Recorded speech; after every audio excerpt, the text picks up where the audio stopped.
નમસ્કાર દર્શક મિત્રો, પોલીસ પાવર ન્યૂઝમાં હું મેઘા અગ્રાવત આપનું હાર્દિક સ્વાગત કરું છું. આપ જોઈ રહ્યા છો પોલીસ પાવર ન્યૂઝ અને સમય થયો છે આજના મહત્વના અને વિશ્વસનીય સમાચાર પર નજર કરવાનો. જૂના ડીસામાં વિકાસ થયો કે વિકાસના નામે ખેલ.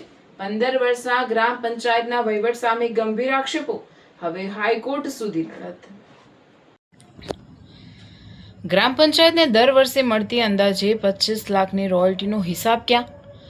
રોડ, કમ્પાઉન્ડ, દિવાલો, શૌચાલય, રેન બસેરા, ધાર્મિક સ્થળોના ખર્ચ, એમ્બ્યુલન્સ અને દલિત વિકાસ અંગે જન આંદોલન સમિતિના ગંભીર દાવા. ઉપવાસી વસીમ ચાવડાના ખુલાસા. વડગામના ધારાસભ્ય જિગ્નેશ મેવાણીની હાજરીમાં ઉઠ્યા મોટા સવાલો. નમસ્કાર, હું છું મેઘા અગ્રાવત અને તમે જોઈ રહ્યા છો પોલીસ પાવર ન્યૂઝ. શું કોઈ ગામના લોકો પોતાના જ ગામના વિકાસનો હિસાબ માંગે તો શું તે ખોટું છે? શું દર વર્ષે ગ્રામ પંચાયતને મળતી અંદાજે 25 લાખની રોયલ્ટીનો હિસાબ જાહેર થવો જોઈએ કે નહીં? શું વિકાસના નામે થયેલા ખર્ચ અને જમીન પર દેખાતી હકીકત વચ્ચે ખરેખર મોટું અંતર છે? અને શું હવે આ સમગ્ર મામલો ગુજરાત હાઈકોર્ટ સુધી પહોંચવાનો છે? આજે વાત છે બનાસકાંઠાના જૂના ડીસા ગામની, જ્યાં છેલ્લા 15 વર્ષના ગ્રામ પંચાયતના વહીવટ સામે જન આંદોલન સમિતિએ એવો મોરચો ખોલ્યો છે કે સમગ્ર વિસ્તારમાં તેની ચર્ચા થઈ રહી છે. સમિતિનો દાવો છે કે તેમની પાસે માત્ર આક્ષેપો નથી, પરંતુ છેલ્લા 15 વર્ષના પંચાયતના રેકોર્ડ, ખર્ચના દસ્તાવેજો અને અન્ય ઉપલબ્ધ પુરાવાઓના આધારે ગંભીર પ્રશ્નો ઊભા કરવામાં આવ્યા છે. સમિતિએ હવે સ્પષ્ટ શબ્દોમાં કહી દીધું છે કે જો નિષ્પક્ષ તપાસ નહીં થાય તો સમગ્ર મામલો ગુજરાત હાઈકોર્ટ સુધી લઈ જવામાં આવશે. સૌથી પહેલો અને સૌથી મોટો સવાલ. જન આંદોલન સમિતિના જણાવ્યા મુજબ ગ્રામ પંચાયતને દર વર્ષે અંદાજે 25 લાખ જેટલી રોયલ્ટીની આવક થાય છે. સમિતિનો સવાલ છે, આ આવકનો સંપૂર્ણ હિસાબ ગ્રામજનો સમક્ષ કેમ રજૂ કરવામાં આવ્યો નથી? આ રકમનો ઉપયોગ કયા વિકાસ કાર્યોમાં થયો અને ગામના લોકોને તેનો વાસ્તવિક લાભ કેટલો મળ્યો? સમિતિનું કહેવું છે કે આ તમામ બાબતોની પારદર્શક તપાસ થવી જોઈએ. હવે વાત વિકાસના કામોની. રોડ, પેવર બ્લોક, કમ્પાઉન્ડ દિવાલો, શૌચાલય, રેન બસેરા, આ તમામ વિકાસ કાર્યો અંગે પણ ગંભીર સવાલો ઉઠાવવામાં આવ્યા. જુનાડીસા ગામ પૂછે છે કે જુનાડીસા ગામ માટે રેન બસેરા આવ્યું કઈ જગ્યાએ? આખા જુનાડીસાની અંદર તપાસ કરી તો કોઈ જગ્યાએ અહીંયા રેન બસેરા બનેલું જ નથી. જન આંદોલન સમિતિનો દાવો છે કે કેટલાક કામો કાગળ પર પૂર્ણ દર્શાવવામાં આવ્યા છે, જ્યારે સ્થળ પર તેની સ્થિતિ અલગ જોવા મળે છે. હવે સભામાં ઉઠ્યો વધુ એક સવાલ. કાર્યક્રમ દરમિયાન એક વક્તાએ વિકાસના મુદ્દે કટાક્ષ કરતા પ્રશ્ન કર્યો, છેલ્લા 15 વર્ષમાં ખરેખર વિકાસ ગામનો થયો છે કે પછી કોઈનો પોતાનો? વક્તાએ વધુમાં એવો પણ આક્ષેપ કર્યો કે જો વિકાસ એટલો બધો થયો હોય તો તેનો લાભ સામાન્ય ગ્રામજનોને કેમ દેખાતો નથી, જ્યારે બીજી તરફ કેટલાક લોકો આજે બંગલા અને મોંઘી ગાડીઓના માલિક બની ગયા છે. આ નિવેદન સાથે વક્તાએ સમગ્ર મામલે આવકના સ્ત્રોત અને વિકાસના ખર્ચની નિષ્પક્ષ તપાસ કરવાની માંગ પણ કરી હતી. બીજું સાહેબ, પણ અહીંયા મજૂર વર્ગ જે કામ કરે ને નાનો સાહેબ, એના માટે મજૂર કલ્યાણ કેન્દ્ર પાસ થયું. અરે સાહેબ, ખાલી કાગળ ઉપર પાસ થયું, માત્ર ગ્રાન્ટો આપીને વાપરી ગયા. નવી ગાડી લાયા ને બંગલો લાયા, નવો મોબાઈલ લાયા, પણ જનતાને તો જનતા માટે તો ખાલી ઠીંગો, એના માટે કઈ નહીં. જનતા ગઈ ભાડ में अपना काम કરો. સાહેબ, આવો અન્યાય જનતા સાથે સાહેબ, આ તો એજ્યુકેટેડ ગામ છે સાહેબ, છતાં પણ અવાજ ઉઠાવવામાં આવે ને તો સાહેબ અવાજ દબાઈ દેવામાં આવે છે. સાહેબ, બીજું પણ આ જુનાડીસાની જનતા સાથે જે શમશાન જે કહેવાય એ શમશાનની ગ્રાન્ટો જીવતા લોકોને મારીને ખાઈ ગયા છે. ત્યારબાદ ઉપવાસી વસીમ ચાવડાએ કટાક્ષ કરતા કહ્યું, કાગળ પર તો એટલી કમ્પાઉન્ડ દિવાલો બનાવી દીધી છે કે જાણે ચીન કે પાકિસ્તાનના હુમલાથી બચવા માટે કિલ્લેબંધી કરવામાં આવી હોય, પરંતુ વાસ્તવમાં ગામમાં એવી દિવાલો જોવા મળતી નથી. આ નિવેદન બાદ સમગ્ર સભામાં ચર્ચાનો માહોલ સર્જાયો હતો. હવે સાંભળો વધુ એક મોટો દાવો. ઉપવાસી વસીમ ચાવડાએ જાહેર મંચ પરથી દાવો કર્યો કે કેટલાક ધાર્મિક સ્થળોએ આશરે 50,000 જેટલા ખર્ચના કામો કરવામાં આવ્યા હોવા છતાં 5 લાખ સુધીના બિલો અને વાઉચરો રજૂ કરવામાં આવ્યા હોવાના દસ્તાવેજો તેમની પાસે ઉપલબ્ધ છે. તેમણે જણાવ્યું કે જો ટેકનિકલ અને નાણાકીય તપાસ કરવામાં આવે તો સમગ્ર હકીકત સામે આવી શકે છે. એમ્બ્યુલન્સનો મુદ્દો પણ ચર્ચામાં.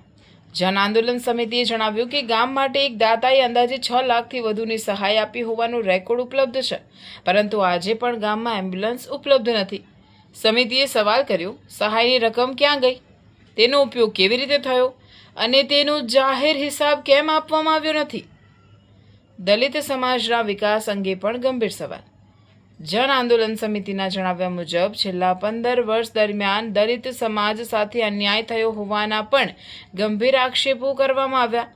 સમિતિનો દાવો છે કે વાલ્મીકીવાસમાં આજે પણ પેવર બ્લોક જેવા મૂળભૂત વિકાસના કામો પૂરતા પ્રમાણમાં થયા નથી, જ્યારે વિકાસના નામે મોટી રકમોના ખર્ચ દર્શાવવામાં આવ્યા હોવાના પ્રશ્નો ઊભા કરવામાં આવ્યા. કાર્યક્રમ દરમિયાન એવો પણ આક્ષેપ કરવામાં આવ્યો કે વાલ્મીકીવાસના વિકાસના નામે મોટી રકમ ઉપાડવામાં આવી હોવાના દાવાઓની નિષ્પક્ષ તપાસ થવી જોઈએ, જેથી હકીકત સામે આવી શકે. વાલ્મીકી સમાજના સ્મશાન સહિતના વર્ષોથી બાકી રહેલા પ્રશ્નોનો પણ ઉલ્લેખ કરવામાં આવ્યો હતો. જન આંદોલન સમિતિએ આ સમગ્ર મુદ્દાને માત્ર વિકાસનો નહીં પરંતુ સામાજિક ન્યાયનો પ્રશ્ન ગણાવી દલિત સમાજ સાથે થયેલા કથિત અન્યાયની નિષ્પક્ષ તપાસ કરવાની માંગ કરી. સાહેબ બીજું તો બીજું, પણ આ જુનાડીસાની જનતા સાથે જે સ્મશાન જે કહેવાય એ સ્મશાનની ગ્રાન્ટો જીવતા લોકોને મારી મારીને ખાઈ ગયા છે. જીવતા લોકો એટલા માટે કહું છું સાહેબ કે ગ્રાન્ટ સરકાર શ્રી જે આપે છે એ જેને સ્મશાન નથી, ઘણા અહીંયા 18 આલમ અહીંયા ઉપસ્થિત છે સાહેબ આપની સમક્ષ, તો 18 આલમનું સ્મશાન અલગ અલગ આવેલું છે અને અહીંયા એ અલગ અલગ જગ્યાએ સ્મશાન માટે સરકારશ્રીના બજેટમાંથી ગ્રાન્ટ ફાળવવામાં આવે છે. તો આ લોકોએ તો સાહેબ સ્મશાન પણ છોડ્યું નથી. આમણે કુદરત તો માફ નહીં કરે પણ પ્લાસ્ટિકના જીવડા પડશે સાહેબ, કારણ કે આ જનતાની દુઆ છે, આ કોઈની નહીં, જનતાની દુઆ છે સાહેબ. ખુલ્લો પડકાર. જન આંદોલન સમિતિએ ગ્રામ પંચાયતના પૂર્વ હોદ્દેદારોને જવાબદાર વ્યક્તિઓને ખુલ્લો પડકાર આપ્યો. જો તમામ ખર્ચ નિયમસર થયો હોય તો ખુલ્લી સભામાં આવીને છેલ્લા 15 વર્ષના તમામ બિલ, વાઉચર, ટેન્ડર, માપ પુસ્તકો, રોયલ્ટીની આવક જાવક અને દરેક વિકાસ કાર્યનો જાહેર હિસાબ ગામની જનતા સમક્ષ રજૂ કરવામાં આવે. સમિતિનું કહેવું છે કે સત્ય દસ્તાવેજોથી જ બહાર આવશે. જિગ્નેશ મેવાણીનું સંબોધન. કાર્યક્રમમાં વડગામના ધારાસભ્ય જિગ્નેશ મેવાણી પણ ઉપસ્થિત રહ્યા. તેમણે ઉપવાસી વસીમ ચાવડાના પારણા કરાવ્યા અને ગ્રામજનોના પ્રશ્નોને બંધારણીય અને કાયદાકીય માર્ગે આગળ વધારવા માટે સહકાર આપવાની ખાતરી આપી. પોતાના સંબોધન દરમિયાન તેમણે રાજ્યના ગૃહ રાજ્યમંત્રી હર્ષ સંઘવીનો ઉલ્લેખ કર્યો. ત્યારબાદ તેમણે જાહેરમાં પ્રશ્ન કર્યો, ગામમાં દારૂના અડ્ડા ચાલે છે કે નહીં. કાર્યક્રમ દરમિયાન મહિલાઓ સહિત અનેક ગ્રામજનોએ હા કહી પ્રતિસાદ આપ્યો હોવાનું જોવા મળ્યું. પોતાના રાજકીય સંબોધનમાં તેમણે ભાજપ અને આરએસએસ પર પણ આકરા પ્રહારો કર્યા. આટલો મોટો વિદ્વાન, આટલો મોટો જાણકાર, આવી પ્રતિભા, આટલો મોટો સ્કોલર એ તો આ ધરતીમાંથી પેદા થાય ભાઈ. ધન્ય છે આ ધરાને, ધન્ય છે જૂના ડીસાને, જેને 8 ચોપડી પાસ આવવાના હંગર્યા છે ભાઈ. પણ મૂળ તો આ ધરતી એટલે હિન્દુ મુસ્લિમની કોમી એકતાની ધરતી.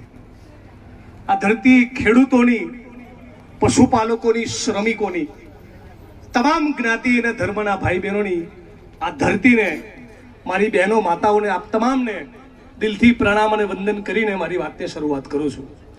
મંચ ઉપર ઉપસ્થિત સાથી વસીમભાઈ, મુકેશભાઈ અનાવાડિયા, આટલું સરસ એન્કરિંગ કરનારા, હવે ખબર પડી ભાઈ રજવાડા કેમ લૂંટાયા. શંકરભાઈ, અમારા પ્રમુખ શ્રી, આપ તમામ મિત્રો, વડીલો, યુવાન દોસ્તો,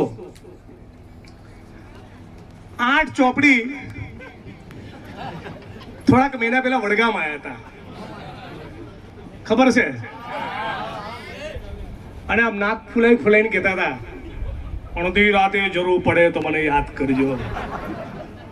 તો બોલો જૂના ડીસાના મિત્રો, તમને તમારા મા બાપના સોગંદ છે, આ હર્ષ સંઘવીના વતનના ગામમાં બધા જ કેમેરો બતાવજો, બોલો દારૂના અડ્ડા ચાલે છે કે નહીં?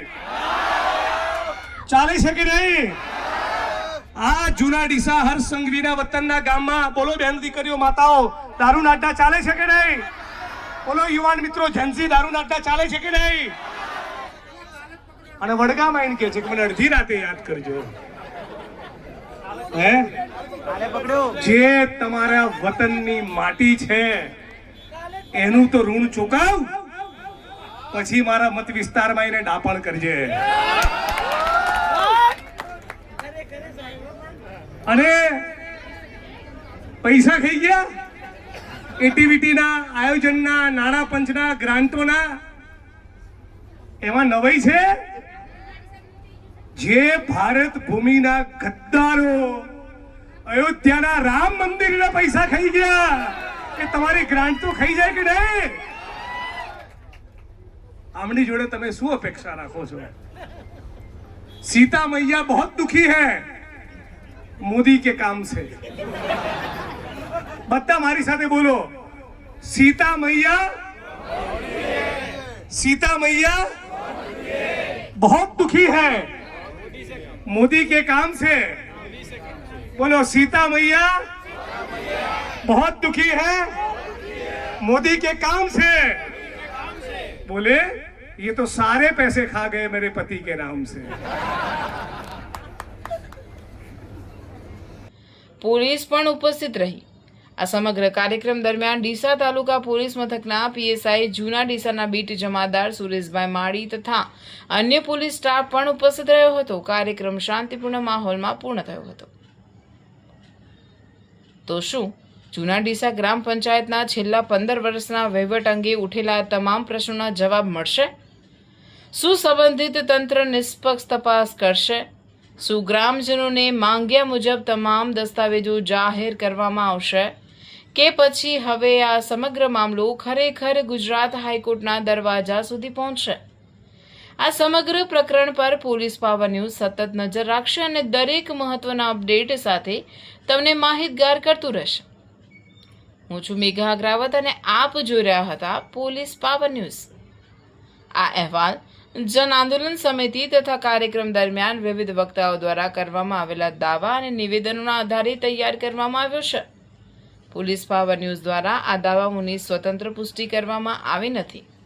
સંબંધિત જૂના ડીસા ગ્રામ પંચાયત અથવા અન્ય સંબંધિત પક્ષનો પ્રતિભાવ પ્રાપ્ત થશે તો તેને પણ સમાન મહત્વ સાથે રજૂ કરવામાં આવશે.